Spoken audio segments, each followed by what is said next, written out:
Saludos y bienvenidos a su programa Aún a Esperanza. Yo soy su hermano en Cristo, Obispo Gelson, y les invito a que me acompañen con la reflexión para el día de hoy. La misma la he titulado ¿Dónde lo dice? Hoy haremos un programa completamente diferente. No tenemos una lectura bíblica en especial per se, porque vamos a estar discutiendo dichos y expresiones que salen de nuestros hermanos en la congregación que no son realmente bíblicos, y aquellos que parecen ser bíblicos honestamente están mal interpretados. Así que antes que todo vamos a comenzar con una breve oración. Oremos. Señor y Padre nuestro, alabamos y glorificamos tu santo nombre. Antes que todo, Señor, te pedimos perdón por todos y cada uno de nuestros pecados, y también te damos gracias, Señor, por otro día más de vida que nos has concedido en tu inmenso amor y tu infinita misericordia. Te pedimos humildemente, Señor, que hagas actos de presencia en medio de nuestro a través de tu Santo Espíritu, para que sea tu Santo Espíritu, Señor, el que dirija esta programación, y que de esta manera tu palabra pueda llegar a los corazones de aquellos que le hacen falta, y que a la misma vez, cuando la reciban, que no solamente la atesoren, Señor, sino que también la pongan por obra, para que tú puedas ser enaltecido y glorificado. En el nombre de Cristo Jesús te lo pedimos. Amén. Como les decía, la reflexión de hoy la he titulado ¿Dónde lo dice?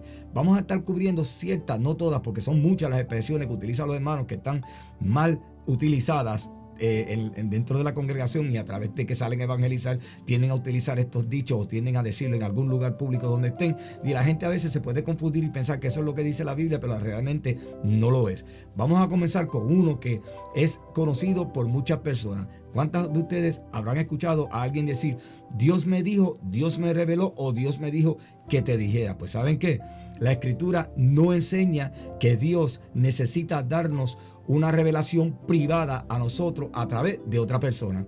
Eso no lo dice la Escritura. ¿Ves? Yo siempre he tomado eso con pinza, porque en muchas ocasiones yo he escuchado esto y resulta en nada. El Señor me dijo que ibas a hacer esto, vas a hacer aquello, y resulta en nada. Y es que nosotros tenemos que tener cuidado, porque miren, hermano, Dios audiblemente nosotros ya no lo vamos a escuchar. Nosotros, usted tiene que entender que bajo el nuevo pacto estamos caminando por fe, no por vista. No vamos a escuchar. Si nosotros pudiésemos escuchar la voz de Dios todo el tiempo, como lo hicieron los profetas en aquel momento, especialmente Moisés, que fue el más cerca que tuvo de Dios de todos ellos, ¿verdad? El mismo Abraham, que escuchaba a Dios hablarle. Mire, de seguro usted nunca caería en pecado con el conocimiento que usted y yo tenemos a través de la revelación de la palabra, y estuviéramos caminando bien. ¿Y dónde está la fe? No, tú tienes que mostrarle fe al Señor.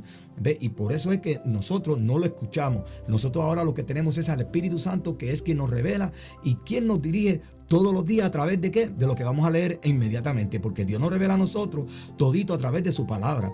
Ahí es donde nosotros encontramos lo que Dios te quiere decir tanto a ti como a mí, la forma en que Dios quiere que tú y yo nos conduzcamos, la forma en que Dios quiere que tú y yo vivamos, la forma en que Dios quiere que nosotros nos estemos comportando, y la forma en que Dios quiere que tú y yo estemos evangelizando. Vamos rápidamente a 2 de Pedro, capítulo 1, versículo 19, y vamos a utilizar la traducción lenguaje actual, y nos dice allí: por eso estoy completamente seguro de que el mensaje de Dios que anunciaron los profetas es la verdad.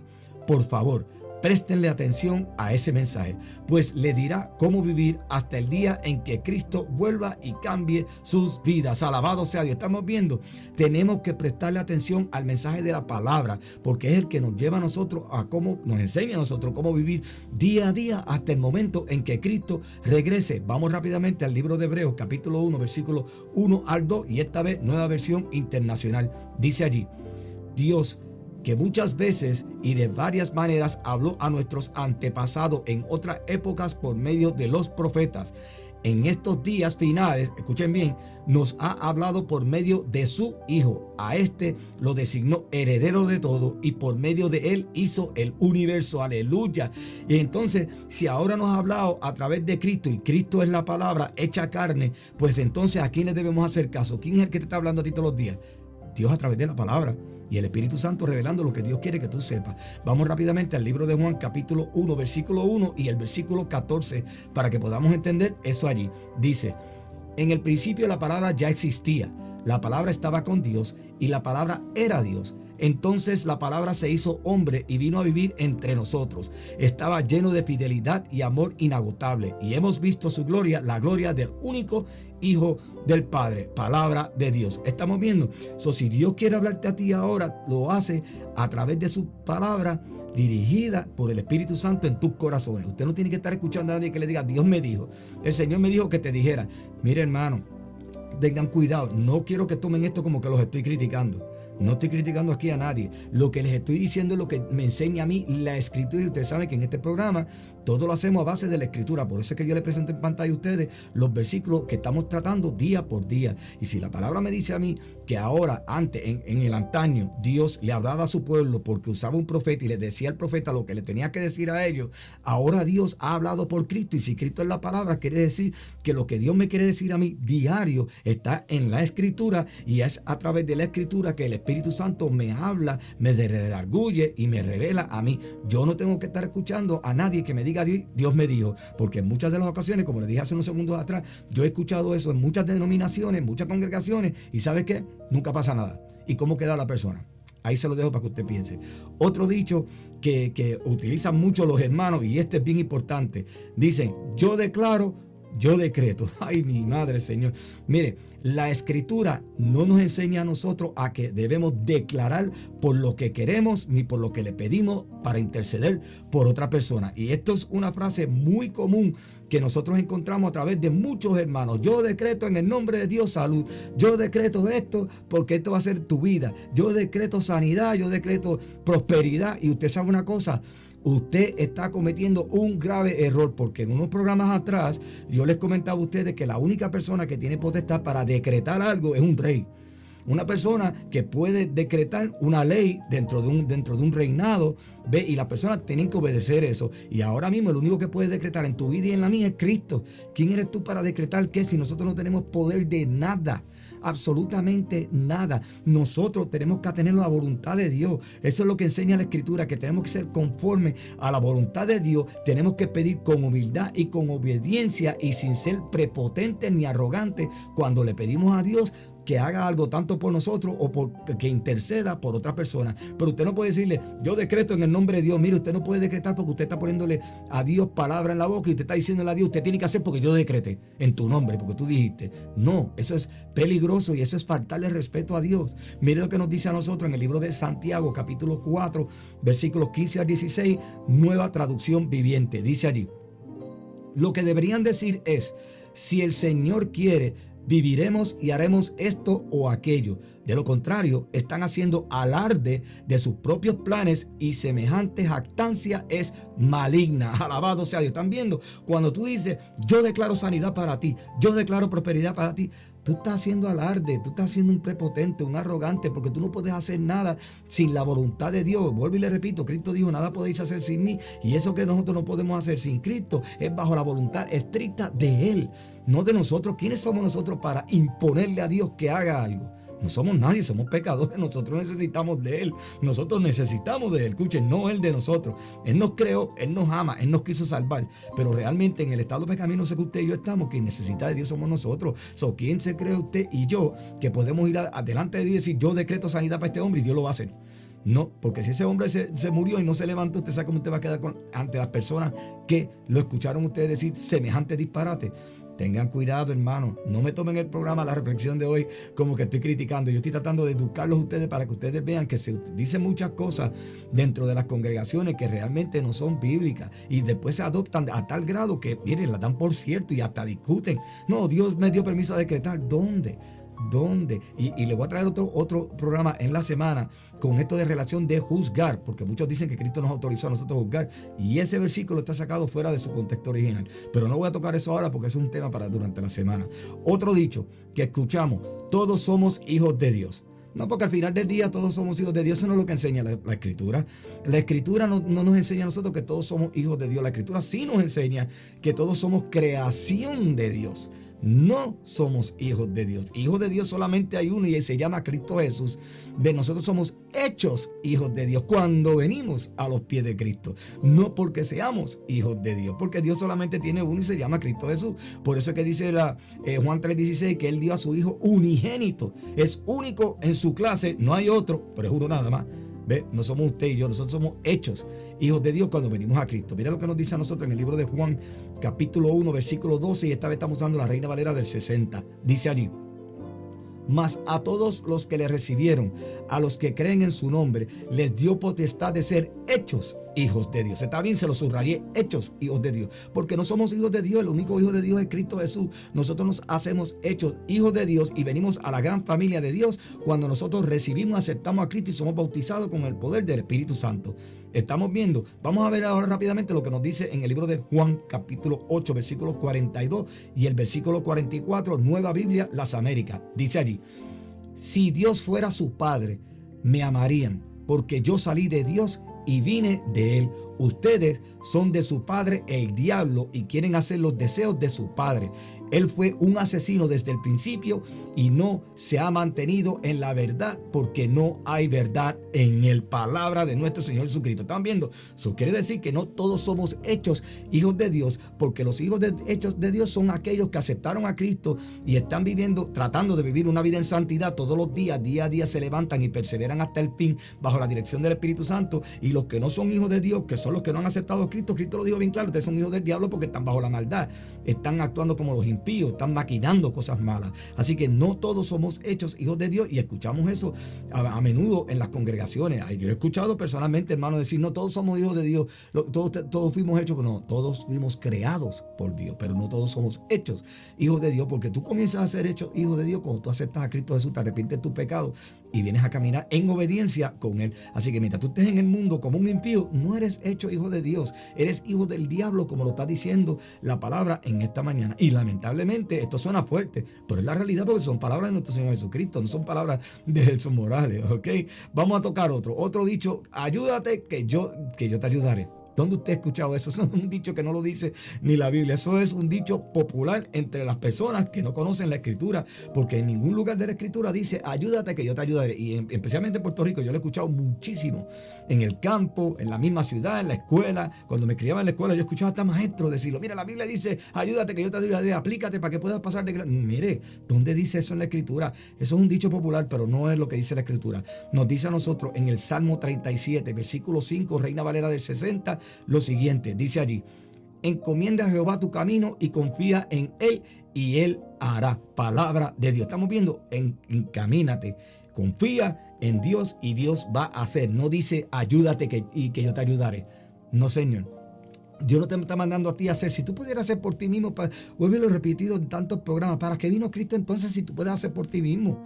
Nosotros no podemos hacer nada. Vuelvo y lo repito: Cristo dijo: nada podéis hacer sin mí. ¿Quiénes somos nosotros? Que creemos que podemos hacer las cosas bajo nuestra prepotencia, porque es una prepotencia, una arrogancia pensar que nosotros podemos hacer. Nosotros no podemos hacer nada sin Cristo, hermano. Especialmente usted que dijo que lo acepte y usted ha sido bautizado con el Espíritu Santo, de esa promesa, que usted ha sido investido con el poder del Espíritu Santo, como nos dijo Cristo en Hechos 1:8. Nosotros tenemos que tener mucho cuidado, porque ahora, cuando tú aceptaste a Cristo, tu vida es dirigida única y estrictamente por el Espíritu Santo y no es dirigida por ti mismo. Tenemos que echar esas prepotencias a un lado. Ayúdate que yo te ayudaré no se encuentra en ningún lado de la Escritura. Próxima expresión: Dios se aprieta pero no ahoga. Ay, mi hermano, este escrito tampoco aparece en la Escritura. Yo he escuchado esto mucho en Puerto Rico: Dios aprieta pero no ahoga. Pero mire lo que nos dice la Escritura con respecto a eso, porque eso no está en la Biblia.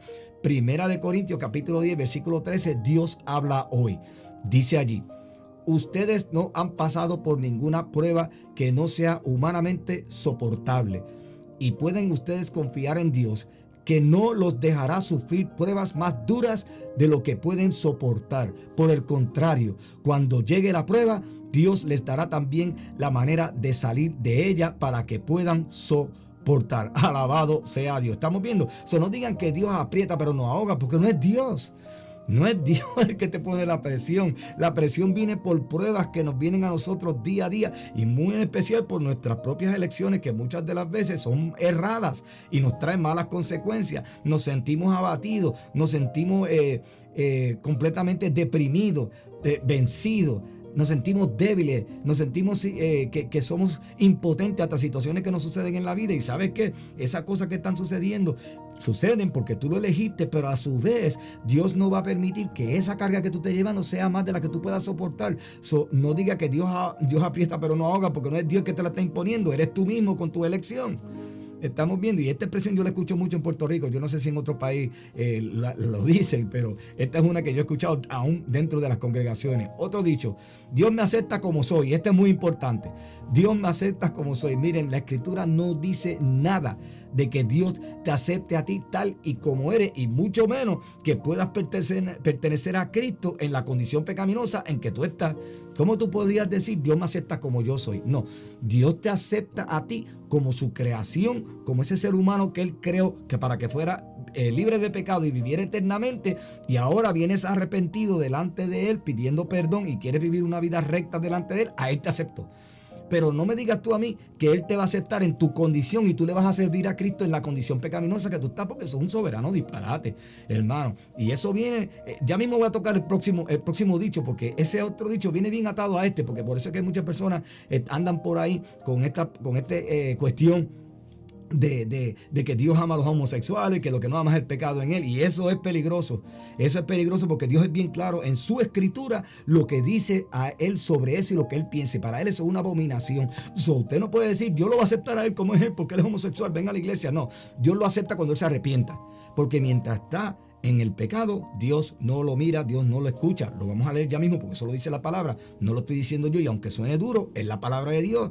Dios es Dios soberano, Dios es amor, Dios te bendice, pero se les olvida a muchos de los hermanos estar enseñando desde el púlpito que Dios también es fuego consumidor, porque la salvación costó y tiene condiciones tanto para usted como para mí. Si le dijimos a Cristo que le íbamos a servir y tenemos el Espíritu Santo, estamos caminando bajo las condiciones de Dios y no las tuyas ni las mías, porque tú no te le puedes imponer a Dios. Tenemos que tener eso claro. Así que Dios no te acepta como tú vienes, de la manera en que tú vienes, y que tú continúes en esa forma. Mire lo que nos dice a nosotros en el libro de Efesios, capítulo 4, versículos 22 y 23. Y esta vez estamos utilizando la Biblia, lenguaje sencillo. Dice allí: por eso, ya no vivan ni se conduzcan como antes. ¿Ves? Ya les está diciendo, no puedes venir a mí, no puedes continuar como tú estabas cuando vengas a donde mí.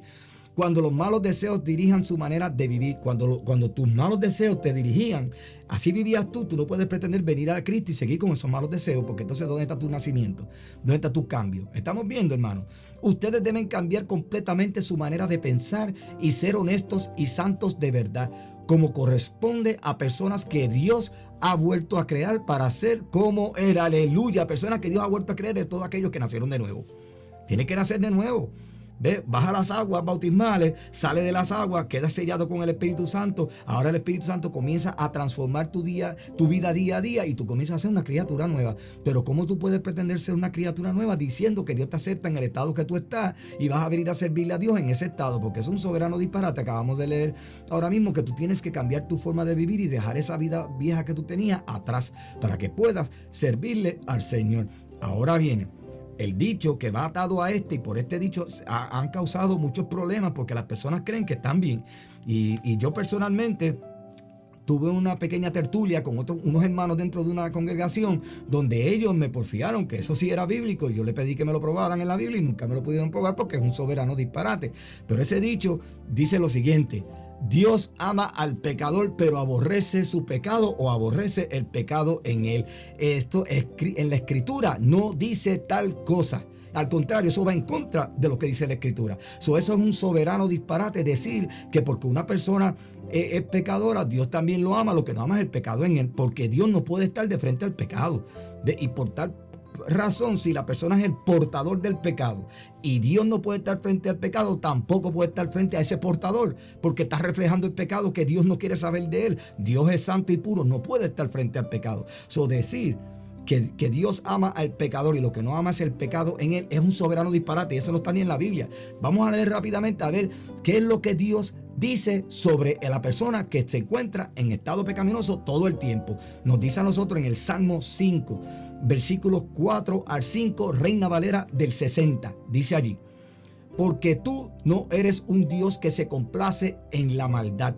El malo no habitará junto a ti. ¿Están escuchando? Los insensatos no estarán delante de tus ojos. Aborreces a todos los que hacen iniquidad. Alabado sea Dios. ¿Dónde ahí dice que Dios lo está amando aún en su pecado, porque no ama su pecado?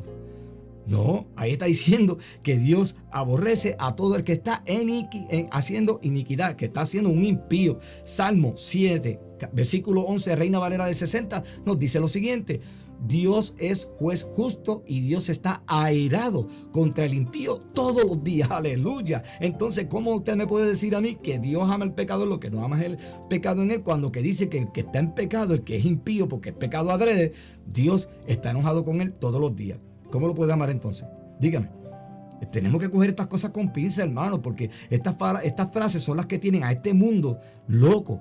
Mire, lo voy a tocar porque a nadie le gusta hablar de esto. Yo sé que esto es una reflexión, no debo entrar en este tema, pero lo voy a tocar bien breve.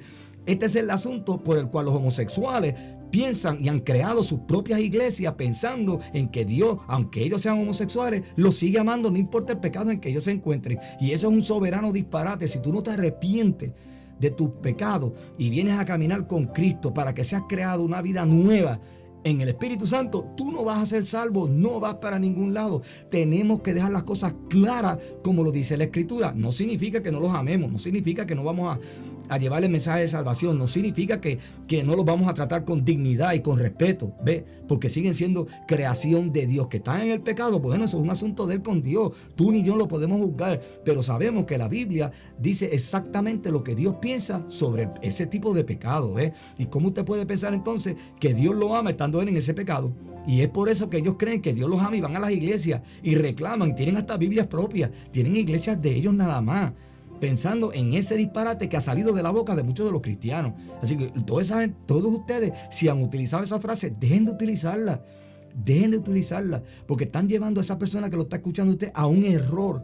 Y si esa persona se pierde por ese error, usted le va a dar cuenta a Dios por eso. Tiene que tener cuidado. Mire lo que nos dice a nosotros el Salmo 34, versículos 16 y 17, traducción lenguaje actual. Dice allí: Dios siempre cuida a los suyos y escucha sus oraciones, pero a los que hacen lo malo les vuelve la espalda y borra de este mundo su recuerdo. Ay, mi madre, aleluya. Eso sí que es bien peligroso y triste. Usted está viendo, si usted está en pecado, usted es un impío, Dios le da la espalda y va a borrar del mundo su recuerdo si usted no se arrepiente. Y sin embargo, le está diciendo al principio del Salmo que sí escucha las oraciones del que le sigue, del justo. Estamos viendo, sostengan cuidado con esa expresión. No digan que nosotros podemos venir a Cristo en la forma en que estamos, como muchos dicen, y no digan tampoco que Dios ama al pecador, que lo que no ama es el pecado en él, porque eso es un soberano disparate. Pero si se fijan en pantalla, ustedes van a ver quién es el autor de esa frase. Ahí lo tiene. Esa frase fue dicha por Mahatma Gandhi. Esto es un hombre humano. Esto es un hindú que tenía una filosofía bien rara. Algunas cosas les parecerán buenas, algunas cosas les parecerán con sentido, pero no, porque este hombre no creía en Cristo. Él tenía su propia creencia. Y mire lo que dice, que mire ese disparate. Y por esa palabra, esa expresión de él, los cristianos la han adoptado, y eso no es lo que acabamos de leer que dice la palabra. Si usted no se arrepiente, usted está mal delante de Dios. Y yo también. No solamente usted, yo también. Y nosotros seguimos siendo pecadores y tenemos que tener cuidado, porque si no nos cuidamos, podemos caer también en un santiamén. Así que no utilicen esa expresión de que Dios aborrece el pecado, pero ama al pecador, porque eso no es bíblico. Otro dicho: todo pasa por un propósito. La Escritura tampoco dice que todas las situaciones que nosotros vivimos vienen con un propósito divino. Eso no es lo que dice la Escritura. La Escritura sí dice en Gálatas 6, versículo 7, nueva versión internacional, lo siguiente. Dice allí: no se engañen. De Dios nadie se burla. Cada uno cosecha lo que siembra. Alabado sea Dios. ¿Estamos viendo? Lo que siembra. ¿Qué les dije hace unos segundos atrás? Que las cosas no todas pasan por un propósito, porque muchas de las cosas negativas que pasan en nuestras vidas han sido causadas por nuestras malas elecciones, por no escuchar el Espíritu Santo. Y peor aún, el impío que no tiene a Cristo en su corazón toma decisiones bajo su propia sabiduría y siempre está en problemas. Y las cosas siempre le están saliendo mal. Y que conste y tengan mucho cuidado, porque yo he escuchado hermanos en la fe decir: no, ese es malo y todo le sale bien, muchachos. Yo no sé, y uno acá buscando de ti, todo le sale mal. Yo lo he escuchado y estoy seguro que ustedes también. Eso es un error, expresarse de esa manera. Yo no quiero nada que la persona que está en el mundo cometiendo actos impíos tenga. Yo no quiero nada de eso, ni lo envidio.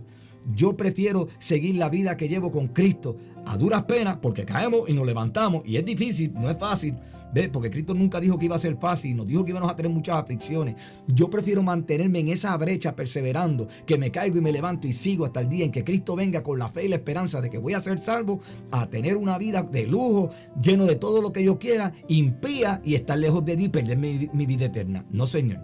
Así que yo no tengo por qué decir, mira, el malo todo le va bien y a mí me va... El enemigo los bendice a ellos, aunque ustedes muchos no lo creen. El enemigo los bendice. Y usted sabe una cosa, los bendice, después los deja caer. Los humilla. ¿Ve? Los pone en vergüenza delante de todo el mundo cuando se cansa de ellos. ¿Ve? Así que tengan mucho cuidado, señores, en la forma que ustedes se expresan como cristianos y estudien la palabra para que ustedes vayan directamente a la fuente verdadera de cómo es que se dicen las cosas y cómo nos debemos estar expresando. Otro dicho, ya Dios no castiga a nadie.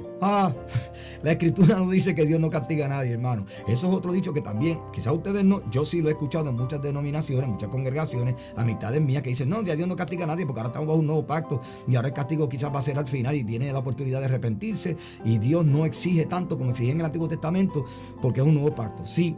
El antiguo pacto se basaba en tú me obedeces, yo te bendigo, tú me desobedeces, yo te castigo. Ese era el asunto del antiguo pacto. En el nuevo pacto todo cambió por completo, pero no significa que Dios no te esté llamando a cuenta a ti cada vez que tú cometes un error, porque ¿cómo es posible que tú puedas pensar que Dios no castiga? Mire lo que nos dice a nosotros en el Proverbio 3, en el capítulo 3, versículo 12, Reina Valera del 60, dice allí, porque Jehová al que ama castiga, como el Padre al Hijo, a quien quiere. Palabra de Dios. Vamos rápidamente a palabras de Cristo en Mateo 25, versículo 46, Reina Valera del 60. Dice allí, e irán estos al castigo eterno y los justos a la vida eterna. Palabra de Dios. ¿Están viendo?